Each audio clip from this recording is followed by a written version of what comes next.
Hello दोस्तों, नमस्कार। एक बार फिर स्वागत है आपका दिव्यांश एजुकेशन चैनल में। दोस्तों, अगर चैनल पर पहली बार आए तो प्लीज़ चैनल को सब्सक्राइब जरूर करें। दोस्तों, जैसा कि आप सभी ने अभी तक देख लिया होगा कि हरियाणा टीजीटी की जो है भर्ती आई हुई है, कुल पद 7,471 पद आए हुए हैं। तो इसमें दोस्तों एक सबसे बड़ा कन्फ्यूजन ये है, एमपी के कई अभ्यर्थियों का जो है जो सीटेट क्वालिफाई है वह कमेंट कर रहे थे कि सर जो एस्टेट की भर्ती आई हुई है, एच टेट की यानी कि हरियाणा टेट की, तो हरियाणा टेट नहीं कह सकते, अब इसको कह सकते हैं कि जो टीचर्स की वैकेंसी आई है, तो उसमें एक ऑप्शन लिखा आ रहा है एस टेट। इस एस टेट का मतलब क्या है? क्या स्टेट वाले यानी कि जो एमपी टेट क्वालिफाई हैं या यूपी टेट या रीट, भाई स्टेट मतलब टीचर एलिजिबिलिटी टेस्ट इसका मतलब हो सकता है, लेकिन यहाँ पर इसका मतलब दूसरा, ये स्कूल टीचर एलिजिबिलिटी टेस्ट है इसका मतलब, ठीक है। तो यहाँ पर क्या है, ये लोग फॉर्म डाल सकते हैं ए स्टेट वाले यानी कि अपने स्टेट टीचर एलिजिबिलिटी टेस्ट वाले फॉर्म इसमें डाल सकते हैं या नहीं डाल सकते हैं। तो यही कन्फ्यूजन दोस्तों आज मैं दूर करने वाला हूं कि आप लोग सी टेट वाले और ए स्टेट वाले की यानी कि जो आपका स्टेट टीचर एलिजिबिलिटी टेस्ट होता है, ये लोग इसमें फॉर्म डाल सकते हैं या नहीं डाल सकते हैं। तो वीडियो को दोस्तों आप पूरा ज़रूर देखें। सबसे पहले दोस्तों मैं इसकी आपको डेट बता दूं कि कब से कब तक इसके फॉर्म डल रहे हैं।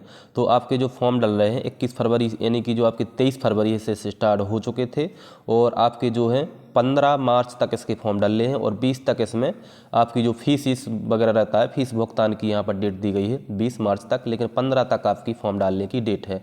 तो जो भी एच टेट क्वालिफाई हैं उनके लिए तो यह वैकेंसी है ही है। तो एच टेट वालों के लिए यहाँ पर 15 तक के लिए यहाँ पर जो है फॉर्म डाल सकते हैं इसमें। और आप अगर नीचे जाएंगे तो इसमें जो मेन जानकारी है दोस्तों वही हमें देखना है।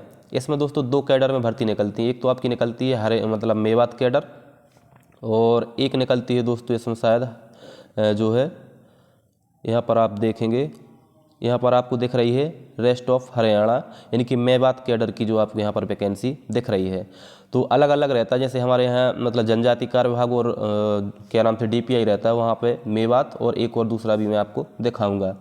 तो यहाँ पर आप देख रहे हैं TGT English, TGT home science, TGT physical education, TGT arts, TGT Sanskrit, TGT science, TGT Urdu, इस प्रकार की वैकेंसियाँ आई हुई हैं।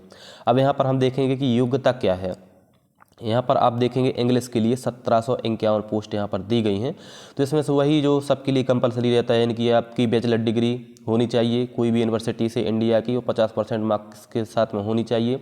और यहाँ पर आपकी डीएलएड भी चल रही है, यानी कि आपकी बीटीसी डीएलएड जो भी जिस नाम से जानी जाती है वह भी आपकी चल रही है।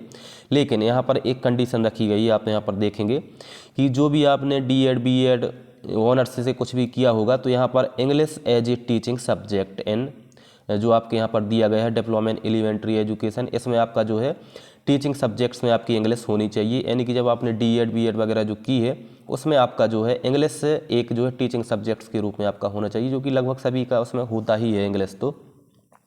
और यहाँ पर हम बात करें बीएड, बीएड में भी आपके लिए वही कंडीशन रखी गई है कि आपका English as a teaching subjects, यानी कि बीएड में भी आपका इंग्लिश होना ज़रूरी है।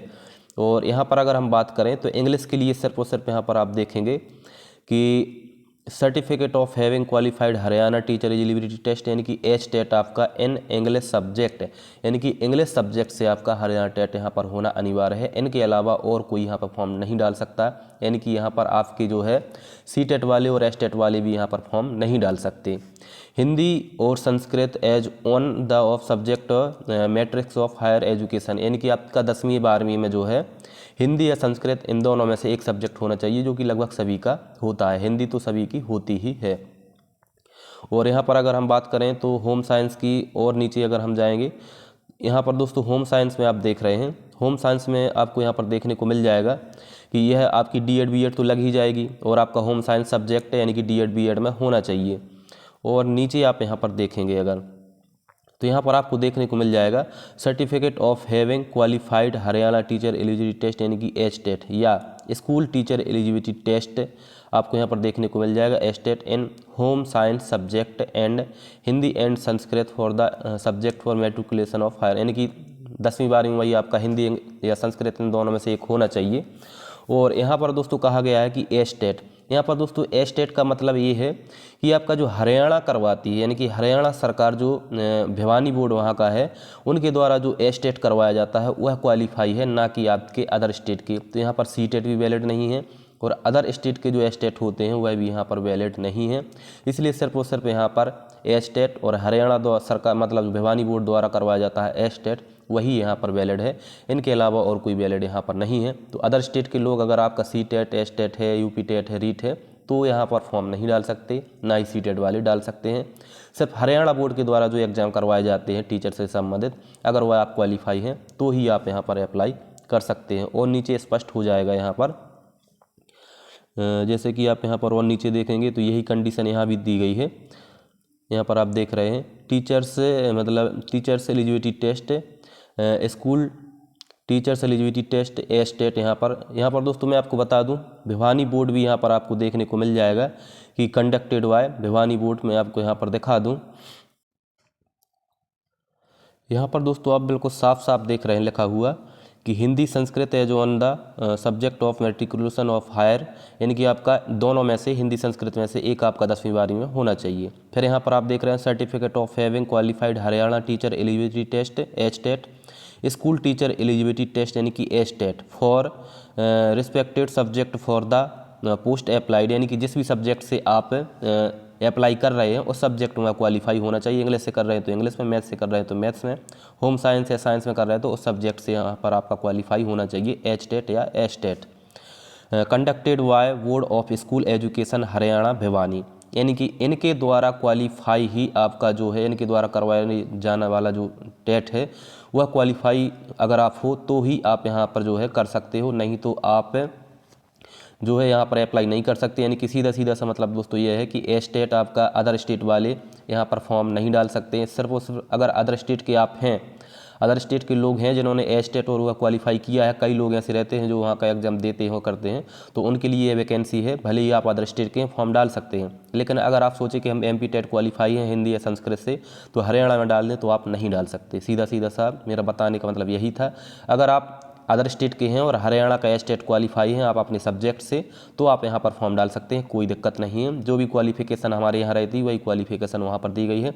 सिर्फ और सिर्फ यहाँ पर बताया गया कि आपका हिंदी और वो जो है संस्कृत, इन दोनों में से एक आपका 12वीं में होना चाहिए। और आपकी जो डीएड बीएड है उसमें आपका जो पर्टिकुलर सब्जेक्ट है जिसमें आप क्वालिफाई मतलब किया है वह सब्जेक्ट भी आपका टीचिंग्स के रूप में वहाँ पर डीएड बीएड में होना चाहिए। तो दोस्तों यही एक इन्फॉर्मेशन थी। अगर आपको वीडियो अच्छी लगी तो प्लीज़ चैनल को सब्सक्राइब जरूर कर लेना। और फिर एक बार मैं बताना चाहूँगा कि इसमें अदर स्टेट वाले, एच टेट वाले, मतलब जो एमपी टेट वगैरह, रीट वगैरह या नहीं डाल सकते, ना ही सी टेट वाले इसमें फॉर्म डाल सकते हैं। मिलते हैं जल्दी नेक्स्ट वीडियो, तब तक के लिए बहुत बहुत धन्यवाद।